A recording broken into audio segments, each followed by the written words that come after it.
नमस्कार, आप देख रहे हैं इंडिया न्यूज हरियाणा। मैं हूं आपके साथ में ऋतु तोमर। बुलेटिन की शुरुआत करेंगे, रुक करेंगे 100 फटाफट खबरों का। दिल्ली के जहांगीरपुरी में हनुमान जयंती पर हंगामा हुआ है। उपद्रवियों द्वारा कई गाड़ियों में तोड़फोड़ कर दी गई है और पुलिसकर्मी भी घायल हुए हैं। जिस समय हनुमान जयंती के पर्व पर शोभा यात्रा निकाली जा रही थी, तब ये हिंसा शुरू हुई और देखते ही देखते कई गाड़ियों में तोड़फोड़ कर दी गई। बताया गया है कि पुलिस ने जब मौके पर स्थिति को संभालने की कोशिश की, तब उपद्रवियों द्वारा उन पर भी हमला किया गया। सूत्रों के हवाले से जानकारी दी गई कि पत्थरबाजी के साथ साथ 2 से 3 राउंड गोलियां भी चलाई गई थीं और उसी फायरिंग में एक पुलिसकर्मी को गोली लगी।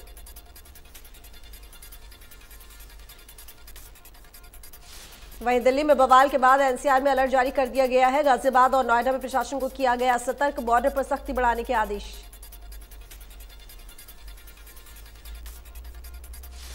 जहांगीरपुरी में हुए बवाल पर दिल्ली के मुख्यमंत्री अरविंद केजरीवाल ने लोगों से शांति बनाए रखने की अपील की।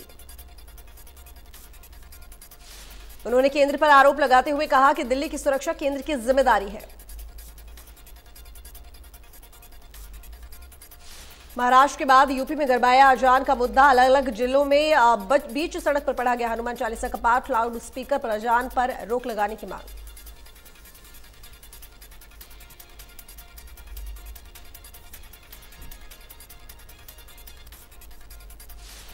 ₹91 करोड़ की लागत से जल्द बदलेगी पृथला की तस्वीर। सभी सड़कों को दुरुस्त करने को लेकर विधायक एवं हरियाणा बोर्ड के चेयरमैन नयनपाल रावत ने पीडब्ल्यूडी के अधिकारियों की बैठक ली। उन्होंने अधिकारियों को निर्देश दिए कि जल्द ही सड़कों को दुरुस्त किया जाए, क्योंकि मुख्यमंत्री द्वारा घोषित की गई राशि पर सीएम कोड लग चुका है। इसी के साथ पलवल जिले में पड़ने वाली पृथला की 17 करोड़ की सड़कों को जल्द मंजूरी मिल जाएगी। इस मौके पर दोनों जिले के अधिकारी मौजूद रहे। कांग्रेस नेता राहुल गांधी ने ट्वीट कर बीजेपी और आरएसएस पर निशाना साधा। उन्होंने लिखा कि बीजेपी आरएसएस की नफरत की कीमत हर भारतीय चुका रहा है।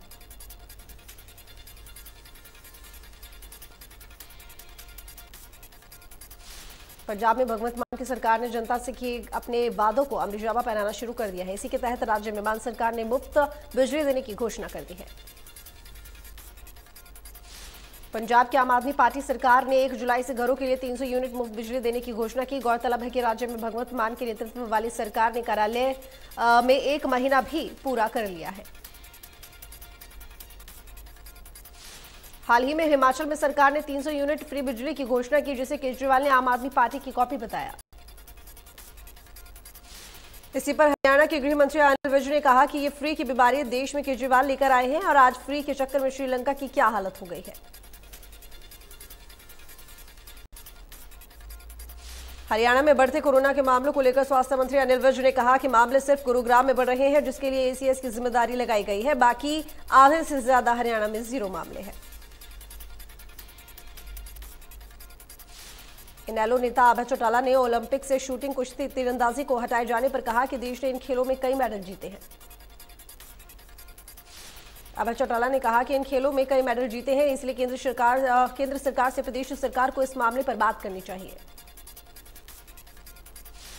अभय चौटाला ने कहा कि गर्मी की वजह से किसानों का गेहूं खराब हो रहा है, उस पर सरकार को 500 रुपए प्रति क्विंटल के हिसाब से मुआवजा देना चाहिए।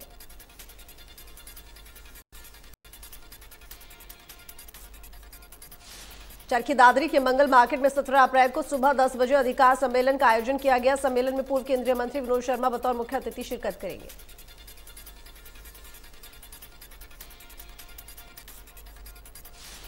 ब्राह्मण कल्याण समिति महासचिव सज्जन शर्मा और देवकीनंदन भारद्वाज ने गांव में जनसंपर्क अभियान चलाया। उन्होंने बोंदकला, सांवड़, हिंडोल और सांजरवास में लोगों को सम्मेलन का निमंत्रण दिया। उन्होंने बताया कि सम्मेलन में कश्मीरी पंडितों को विस्थापन, दोहली की जमीन पर मालिकाना हक और पीजी बहाल करने की मांग की जाएगी। उन्होंने बताया कि पूर्व केंद्रीय मंत्री विनोद शर्मा ने प्रदेश भर में अभियान चलाया है।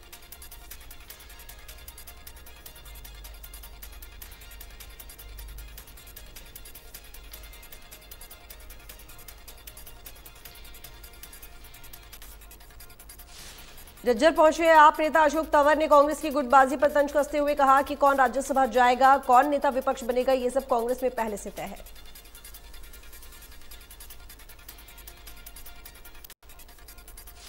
साथ ही अशोक तंवर ने कहा कि कार्यकर्ताओं को भ्रमित करने के लिए नौटंकी की जा रही है।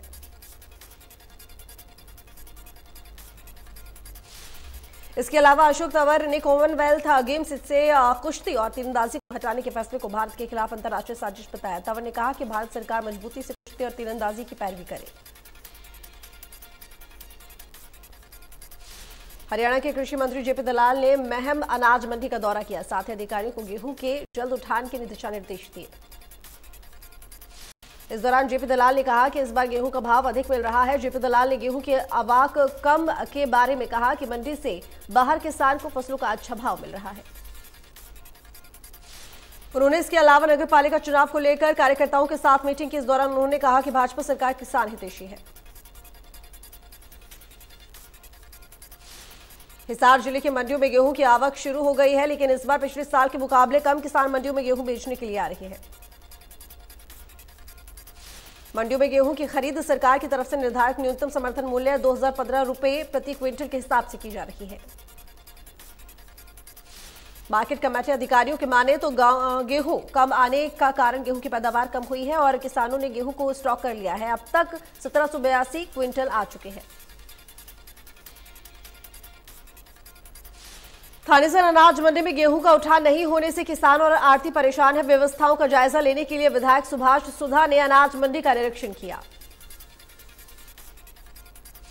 वहीं मंडी में जो भी खामियां मिली उसको लेकर उन्होंने अधिकारियों को फटकार लगाई। किसानों और आढ़तियों ने गेहूं का उठाव नहीं होने के चलते विधायक को शिकायत की थी। विधायक ने कहा कि गेहूं खरीद को लेकर किसी प्रकार की हुई लापरवाही को बर्दाश्त नहीं किया जाएगा। उन्होंने कहा कि लापरवाही के खिलाफ सख्त कार्रवाई की जाएगी। हरियाणा सरकार ने 1 अप्रैल 2022 से गेहूं की सरकारी खरीद शुरू कर दी, लेकिन सिरसा की अनाज मंडी गेहूं की बोरियों से लबालब भरी हुई है और अनाज मंडी के चारों ओर गेहूं की बोरियां सटी हुई हैं। किसानों ने कहा कि मौसम गेहूं की फसल के अनुकूल नहीं होने के कारण गेहूं की पैदावार पिछले साल के मुकाबले कम ही दिखाई दे रहा है, इसलिए वे सरकार से मुआवजे की मांग कर रहे हैं।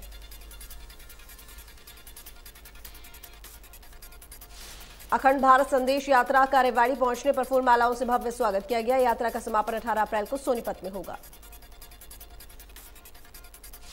सहकारिता मंत्री डॉक्टर बनवारी लाल और कोसली विधायक लक्ष्मण सिंह यादव ने यात्रा में हिस्सा ले रही बच्चियों को स्मृति चिन्ह देकर सम्मानित किया।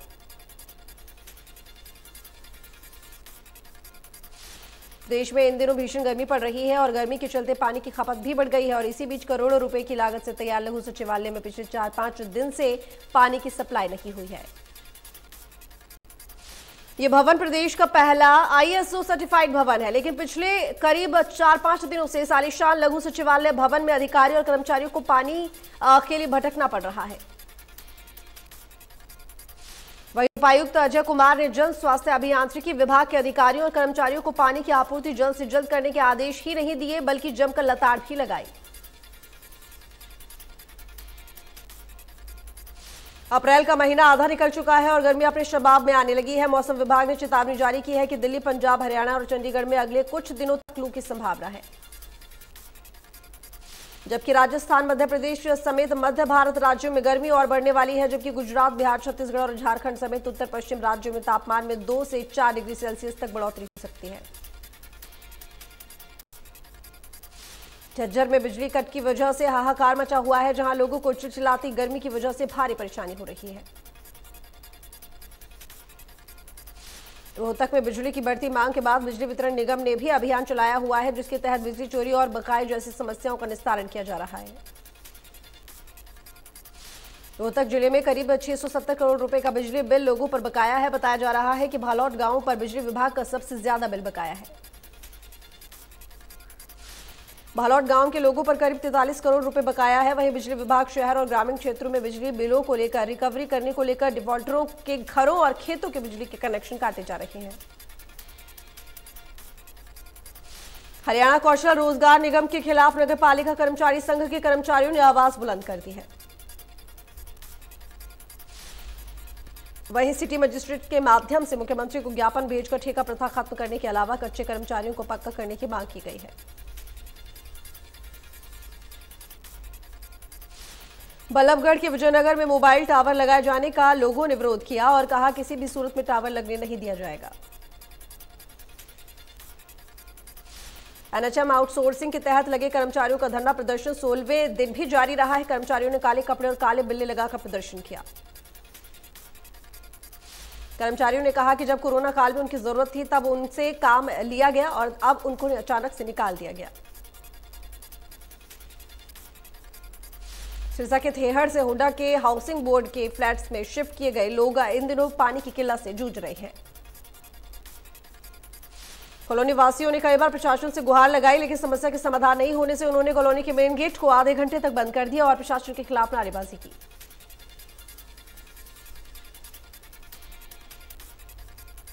नगर निगम में कौशल रोजगार निगम बनाए जाने के विरोध में गुरुग्राम नगर निगम के कर्मचारियों ने विरोध प्रदर्शन किया। कौशल रोजगार निगम और ठेकेदारी प्रथा और कच्चे कर्मचारियों को पक्का किए जाने जैसी मांगों को लेकर गुरुग्राम नगर निगम के कर्मचारियों ने उपायुक्त के माध्यम से प्रदेश सरकार को ज्ञापन सौंपा।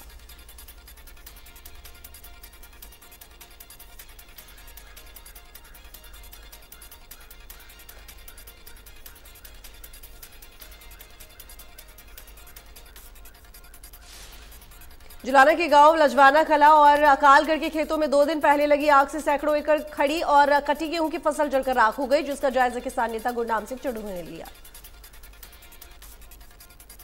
इस दौरान खेत में मौजूद किसानों और ग्रामीणों ने किसान नेताओं से गुहार लगाई कि उन्हें उचित मुआवजा दिलाया जाए। किसान नेता गुरनाम सिंह ने सरकार और प्रशासन से मुआवजे की मांग की है।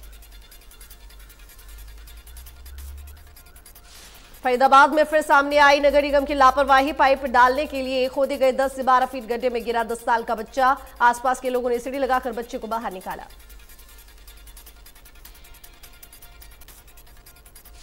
जस हत्याकांड में करनाल एसपी गंगाराम पुनिया ने बताया कि 4 साल के जस और उसकी बहन चाची अंजलि के घर गए थे, जहां जस की बहन वापस आ गई थी, लेकिन जस गेम खेल रहा था।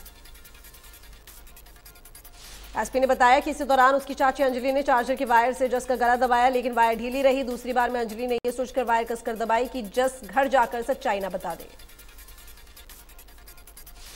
हत्या के बाद आरोपी चाची ने शव को एक बैग में पैक करके रख दिया। बाद में शव को दादी ने छत पर फिकवा दिया। फिलहाल मामले में पुलिस ने 3 लोगों को आरोपी बनाया है। एसपी ने बताया कि अभी भी जांच जारी है। कैथल के गांव बुच्ची में एक ही सरकारी स्कूल है और इस स्कूल में एक भी टीचर नहीं है। इस स्कूल में 17 महीने पहले एक टीचर अपना तबादला कराकर चला गया था और तब से स्कूल में कोई टीचर नहीं आया। वहीं इस स्कूल में कक्षा 1 से 5 तक के बच्चों की संख्या 25 है, लेकिन इन बच्चों को पढ़ाने के लिए एक भी टीचर नहीं है, जिससे बच्चों के परिजन कहीं और एडमिशन के लिए सोच रहे हैं।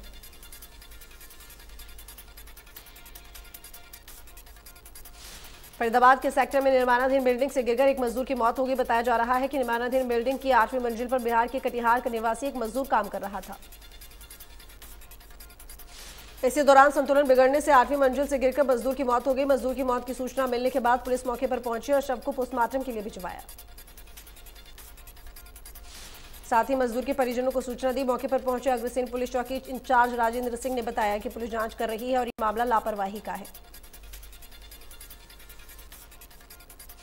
पानीपत का सिविल अस्पताल कुछ देर के लिए कुश्ती का मैदान बन गया। सिविल अस्पताल के इमरजेंसी वार्ड में एक महिला के मायके पक्ष ने ससुरालियों पर हमला बोल दिया। आरोपी को मायके पक्ष के लोगों ने आपसी विवाद के चलते घर पर पीटा। इसके बाद सिविल अस्पताल में मेडिकल जांच करवाने पहुंचे तो आरोपी वहां भी पहुंच गए। फरीदाबाद में अपराधी फिर से सक्रिय होने लगे हैं। बीती रात कुछ अज्ञात लोगों ने गांव चंदावली में एक कार में पेट्रोल छिड़ककर आग लगा दी। गाड़ी में आग लगने के बाद परिजन अफरा तफरी में गाड़ी की आग बुझाने लगे। पूरी घटना घर के बाहर लगे सीसीटीवी कैमरे में कैद हो गई। फिलहाल पुलिस आरोपी की तलाश कर रही है।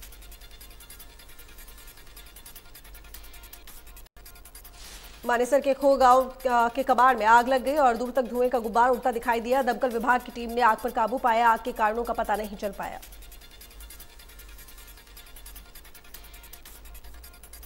फरीदाबाद के मुजेसर फाटक पर बड़ा हादसे में 52 वर्षीय व्यक्ति की ट्रेन से कटकर मौत हो गई। रेलवे लाइन क्रॉस कर रहा था व्यक्ति। आरपीएफ ने शव को कब्जे में लेकर पोस्टमार्टम के लिए भेज दिया। यमुनानगर में एक निजी पैलेस के बाहर दलित नेता राजेंद्र वाल्मीकि के बेटे के हमलावरों ने गोलियों से हत्या कर दी, जबकि उसके 3 साथी इस हमले में घायल बताए जा रहे हैं।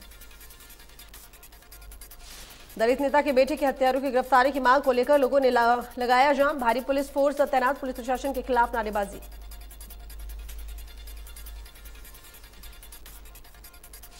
कुरुक्षेत्र की सुभाष मंडी में शिकायतकर्ता प्रदीप को 2 युवकों ने चाकू से गोद कर अधमरा कर दिया। फिलहाल पीड़ित युवक अस्पताल में भर्ती, मामला दर्ज कर पुलिस जांच में जुटी।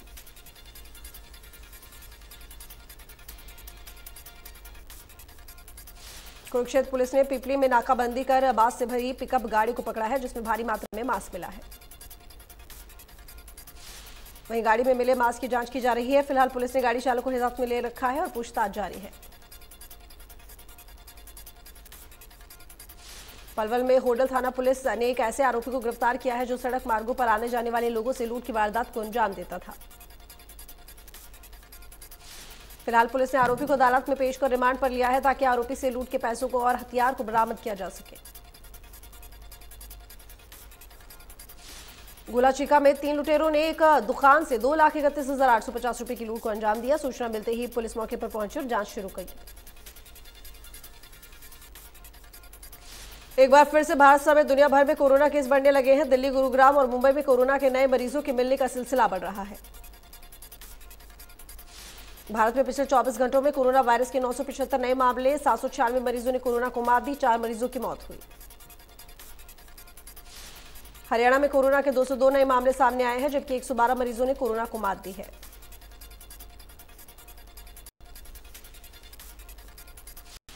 जम्मू कश्मीर के शोपिया में आतंकियों से जारी मुठभेड़ में मोर्चा संभालने के दौरान हुए हादसे में शहीद सूबेदार श्री ओम पहलवान को बेटे योगेश ने सैल्यूट कर अंतिम विदाई दी।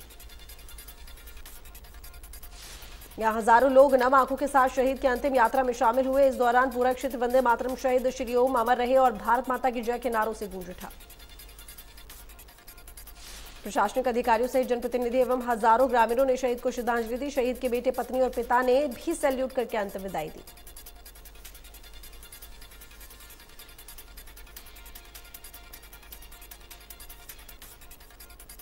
जम्मू कश्मीर के राजौरी में सुरक्षा बलों को 5 किलो आईईडी मिला है और इससे आतंकियों की साजिश को नाकाम कर दिया गया।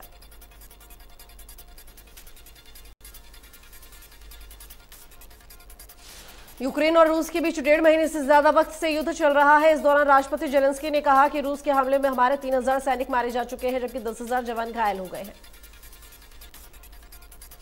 रूसी बलों की वापसी के बाद यूक्रेन की राजधानी कीव क्षेत्र में 900 से अधिक नागरिकों के शव मिले हैं। जानकारी के मुताबिक शवों को सड़कों पर छोड़ दिया गया था या अस्थायी रूप से दफनाया गया था। प्रधानमंत्री नरेंद्र मोदी ने हनुमान जयंती पर वीडियो कॉन्फ्रेंसिंग के जरिए गुजरात के मोरबी में निर्मित हनुमान जी की 108 फीट ऊंची प्रतिमा का अनावरण किया। हनुमान जी 4 धाम परियोजना के तहत देश भर में 4 दिशाओं में स्थापित की जा रही 4 मूर्तियों में से ये दूसरी प्रतिमा है। हनुमान जन्मोत्सव के मौके पर पूरे देश में श्रद्धा का माहौल है। पंचकुला सेक्टर 25 में स्थित श्री हनुमान तीर्थ मंदिर के भव्य कार्यक्रम का आयोजन उस पर किया गया। पंचकुला में मंदिर परिसर में 69 फुट लंबी प्रतिमा स्थापित की गई है। वहीं प्रतिमा आकर्षण का केंद्र बनी हुई है।